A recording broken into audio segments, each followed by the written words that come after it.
லோகேஷ் கனகராஜ் இயக்கத்தில் நடிகர்கள் ரஜினிகாந்த், அமீர்கான், நாகார்ஜுனா, உபேந்திரா, சத்யராஜ் உள்ளிட்ட பலர் நடித்துள்ள கூலி படத்தின் இசை வெளியீட்டு விழா சென்னையில் நடைபெற்றது. இந்த நிகழ்ச்சியில் பேசிய நடிகர் ரஜினிகாந்த், எவ்வளவோ பணம் புகழ் இருந்தாலும் வீட்டில் நிம்மதியும் வெளியில் கௌரவமும் இல்லை என்றால் வாழ்க்கையில் எதுவுமே இருக்காது என உருக்கமாக பேசியுள்ளார். தமிழ் திரையுலகின் நம்பிக்கைக்குரிய இயக்குநர்களில் ஒருவராக மாறியிருக்கிறார் லோகேஷ் கனகராஜ்.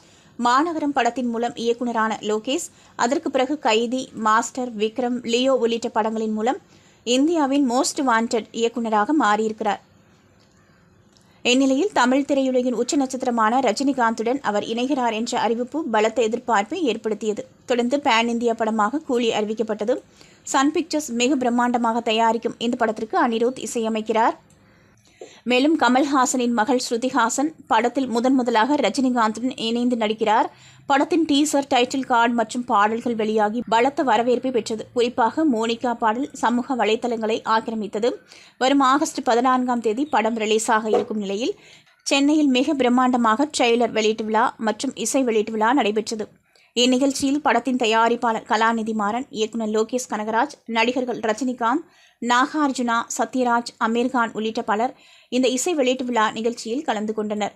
வழக்கம் போல நடிகர் ரஜினிகாந்த் இந்த நிகழ்ச்சியில் தனது கலகலப்பான பேச்சை வெளிப்படுத்தினார். நிகழ்ச்சியில் பேசிய அவர், சத்யராஜ் இந்த படத்தில் நடிக்கிறார் என்று லோகேஷ் சொன்னார். நான் சத்யராஜ் நடிக்கிறாரா, அவரிடம் கேளுங்கள் என்று சொன்னேன். அதற்கு அவர் ரஜினிகாந்திடம் கேளுங்கள் என்று சொன்னார் என்று தெரிவித்தார். சிவாஜி படத்தில் நான் என்ன சம்பளம் வாங்கினேனோ அதே சம்பளத்தை கொடுக்கிறோம் என சொன்னோம். ஆனால் நடிக்க மாட்டேன் என்று சத்யராஜ் கூறிவிட்டார். எனக்கும் சத்யராஜுக்கும் கருத்தியல் ரீதியாக முரண்பாடு இருக்கலாம். ஆனால் அவர் மனசில் பட்டதை சொல்லிட்டு போயிடுவார்.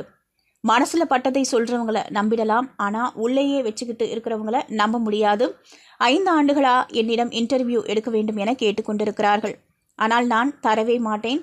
சோஃபா போட்டு உட்கார்ந்து என் வாழ்வின் ரகசியங்களை எல்லாம் வாங்கி விடுவார்கள். ரஜினிகாந்த் அப்படின்ற மரம் விழும்போதெல்லாம் அதை தூக்கி நிறுத்தினது ரசிகர்களாகிய நீங்கள்தான். அவர்களுடைய பாதங்களை தொட்டு வணங்கணும். உழைப்புக்கு மேலே என் வெற்றிக்கு ஒரு ரகசியம் இருக்கிறது. அதுதான் இறைவனோட குரல். இறைவனோட குரலையும் உங்கள் குரலையும் பிரித்து பார்க்க கற்றுக்கொள்ள வேண்டும். எவ்வளவுதான் பணம் புகழ் இருந்தாலும் வீட்டில் நிம்மதி, வெளியில் கௌரவம் இல்லை என்றால் எதுவுமே கிடையாது.